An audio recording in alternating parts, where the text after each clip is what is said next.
పేదల మీద భారం వేసినావు. మద్యం ధరలు, బీర్ల ధరలు, విస్కీల ధరలు పెంచిండు కానీ అవ్వాతాతలకు ఇస్తా అన్న 4000 పెన్షన్ అయితే పెంచలే. విస్కీల ధరలు పెంచిండు. అవ్వాతాతలకు మేనిఫెస్టోలో 4000 పెన్షన్ పెంచుతా అన్నాడు, అది మాత్రం ఎగబెట్టిండు. విత్తనాల ధర పెంచిండు.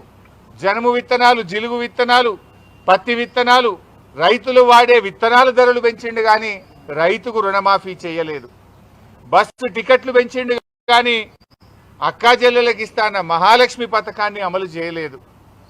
ఇవాళ ఎంత పెంచడు, అడ్డగోలుగు పెంచి పడేసిండు. ఉదాహరణకు మెహదీపట్నం నుంచి సికింద్రాబాద్ పోతే ఇంతకుముందు 25 రూపాయల టికెట్ ఉండే, ఇవాళ 35 రూపాయలు చేసిండు. ఈసీఐఎల్ నుంచి సికింద్రాబాద్ పోతే ఇంతకుముందు 20 రూపాయల టికెట్ ఉండే, ఇవాళ 30 రూపాయలు చేసిండు. ఇవాళ కామారెడ్డికో, సిద్దిపేటకో, వరంగల్కో, మహబూబ్ నగర్కో, నల్లగొండకో పోవాలంటే టికెట్ పండగ పేరిట డబుల్ త్రిబుల్ ఛార్జీలు వసూలు చేస్తున్నావు. ఇది ఎక్కడి ప్రజాస్వామ్యము?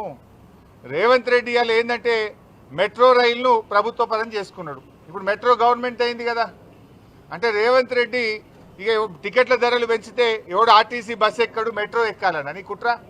మెట్రో పేరు మీద ఉన్న 250 ఎకరాలు అమ్ముక దొబ్బాలి, కమిషన్లు దొబ్బాలి, తన అనుయాయులకు కట్టబెట్టాలి.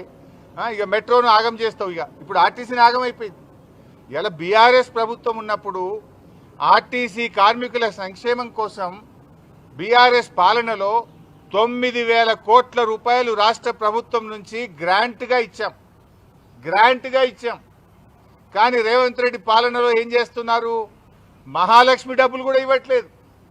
మహాలక్ష్మి కింద నెలకు 330 కోట్లు ఇస్తామన్నారు కదా, ఇప్పుడు 3 నెలలు 4 నెలల బకాయి పడ్డది. మహాలక్ష్మి డబ్బులు కూడా రావడం లేదు.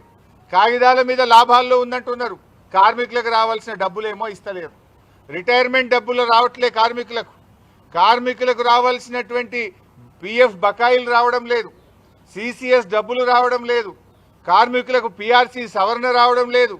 కాంగ్రెస్ పార్టీ మేనిఫెస్టోలో ఏం చెప్పింది? కాంగ్రెస్ ప్రభుత్వం అధికారంలో వచ్చిన వెంటనే ఆర్టీసీ కార్మికులను ప్రభుత్వ ఉద్యోగులుగా గుర్తిస్తామన్నారు. నాడు కేసీఆర్ ప్రభుత్వమే కేబినెట్లో ఆమోదం తెలిపింది, జీవో ఇచ్చింది, ప్రభుత్వ ఉద్యోగులుగా ఆర్టీసీ కార్మికులను గుర్తించింది. గెజిట్ నోటిఫికేషన్ ఇవ్వాల్సింది ఇవాళ 2 సంవత్సరాల నుంచి పెండింగ్లో పెట్టి ఆర్టీసీ కార్మికుల ఉసురు పోసుకుంటుంది రేవంత్ రెడ్డి ప్రభుత్వం. ఇవాళ రేవంత్ రెడ్డి పాలన చూస్తుంటే ఆర్టీసీని అమ్ముకదొబ్బెట్టట్టున్నాడు. ఆర్టీసీని ప్రైవేటీకరణ చేసే కుట్ర కనబడతా ఉంది. ఈ ఎలక్ట్రిక్ బస్సుల పేరిట ఇక ఆర్టీసీలో హైదరాబాద్లో ఆర్టీసీ కార్మికుడు ఉండడు. ఎలక్ట్రిక్ బస్సు వస్తే డ్రైవర్ కూడా ప్రైవేటోడే, కండక్టర్ ఉండడు, కార్మికుడు ఉండడు, డిపోలు ఉండయి, అంతా అమ్ముకదొబ్బుడే. మొత్తంగా ఆర్టీసీని ప్రైవేట్ పరం చేసే కుట్ర చేస్తుంది. ఇవాళ ఆర్టీసీ ఇక లేకుండా కనుమరుగయ్యేటువంటి ప్రమాదం కనబడతా ఉంది.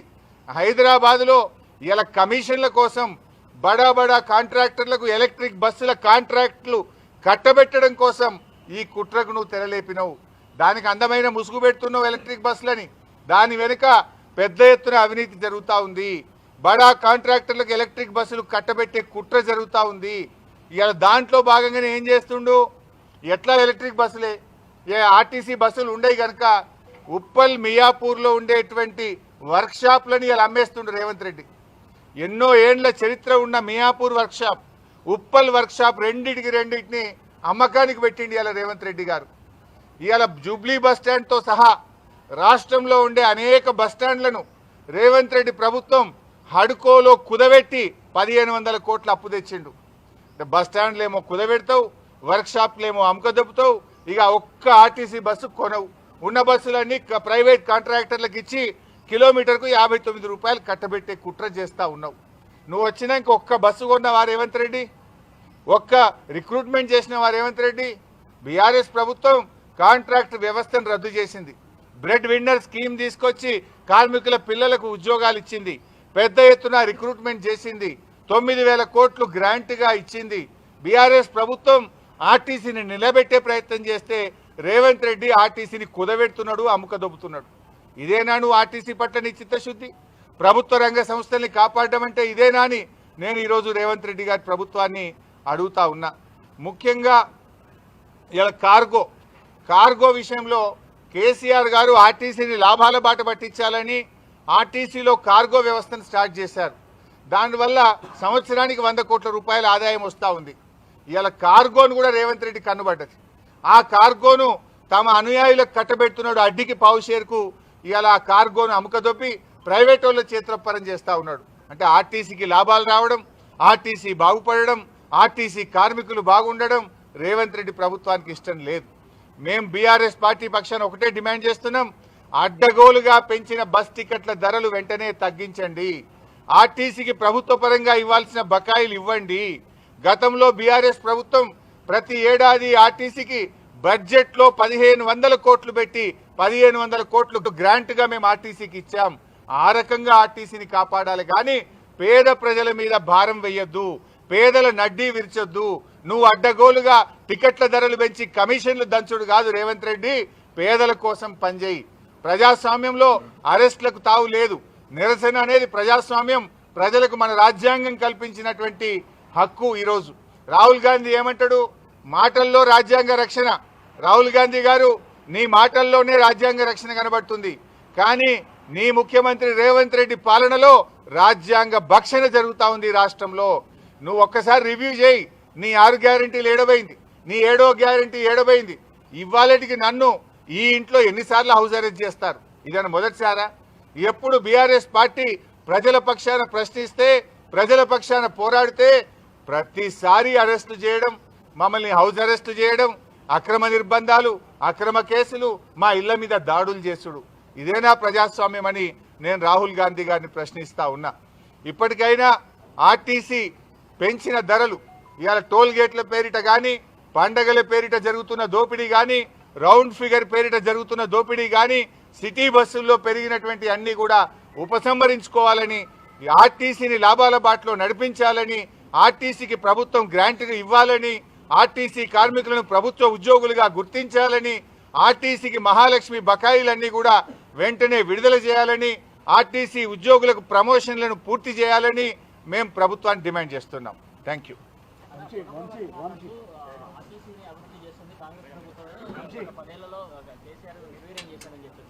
గత 10 ఏళ్లలో ఆర్టీసీకి 9,000 కోట్ల రూపాయలు ఇచ్చామని మాజీ ఆర్థిక మంత్రిగా నేను లెక్కలు చెప్తున్నా. నువ్వేమిచ్చినావో చెప్పు. రూపాయి ఇచ్చినావా?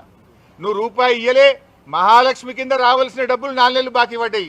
నువ్వు నన్ను కాదయ్యా పొన్నం ప్రభాకర్ నువ్వు అడగాల్సింది. నువ్వు నీ ముఖ్యమంత్రిని నిలదీ, నీ భట్టి విక్రమార్కని నిలదీసి ఆర్టీసీకి గ్రాంట్ అడుగు, ఆర్టీసీకి మహాలక్ష్మి బకాయిలు రూపాయి లేకుండా ఇవ్వమని ప్రశ్నించాల్సింది ముఖ్యమంత్రిని, ఫైనాన్స్ మినిస్టర్ను, నన్ను కాదు. మేము 9,000 కోట్లు ఇచ్చినాం పొన్నం ప్రభాకర్ గారు, మేము కొత్త బస్సులు కొన్నాం పొన్నం ప్రభాకర్ గారు, మేము కార్మికులు రిక్రూట్మెంట్ చేసినాం పొన్నం ప్రభాకర్ గారు, మేము ఆర్టీసీ కార్మికులు ప్రభుత్వ ఉద్యోగులుగా గుర్తిస్తూ నిర్ణయం తీసుకున్నాం పొన్నం ప్రభాకర్ గారు.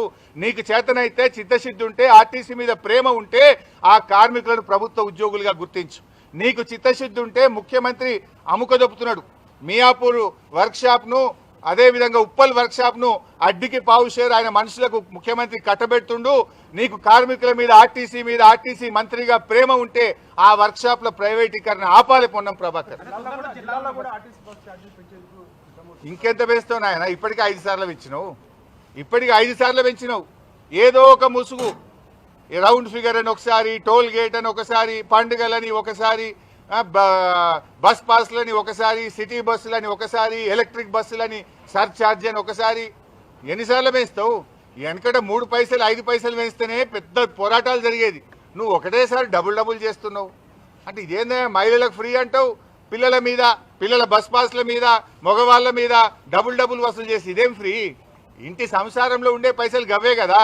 ఈ చేయితో ఇస్తున్నావు, ఆ చేయితో గుంజుతున్నావు. తేడా ఏమున్నది? ఎడమ చేయితో ఇచ్చినావు, కుడి చేయితో గుంజుతున్నావు.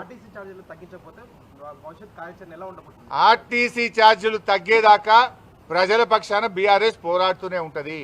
వివిధ రూపాల్లో నిరసన కార్యక్రమాలు రూపొందిస్తాం. ఈరోజు ఆర్టీసీ బస్ ఎక్కే, ఆర్టీసీలో ప్రయాణించే ప్రయాణికుల మనోభావాలు కనుక్కుంటాం. ఆర్టీసీ ఎండీని కలిసి తగ్గించమని ప్రజాస్వామ్యయుతంగా కోరుతాం. ప్రభుత్వం దిగి రాకపోతే ప్రజా ఉద్యమాలను మరింత బలోపేతం చేస్తాం, ఉధృతం చేస్తాం.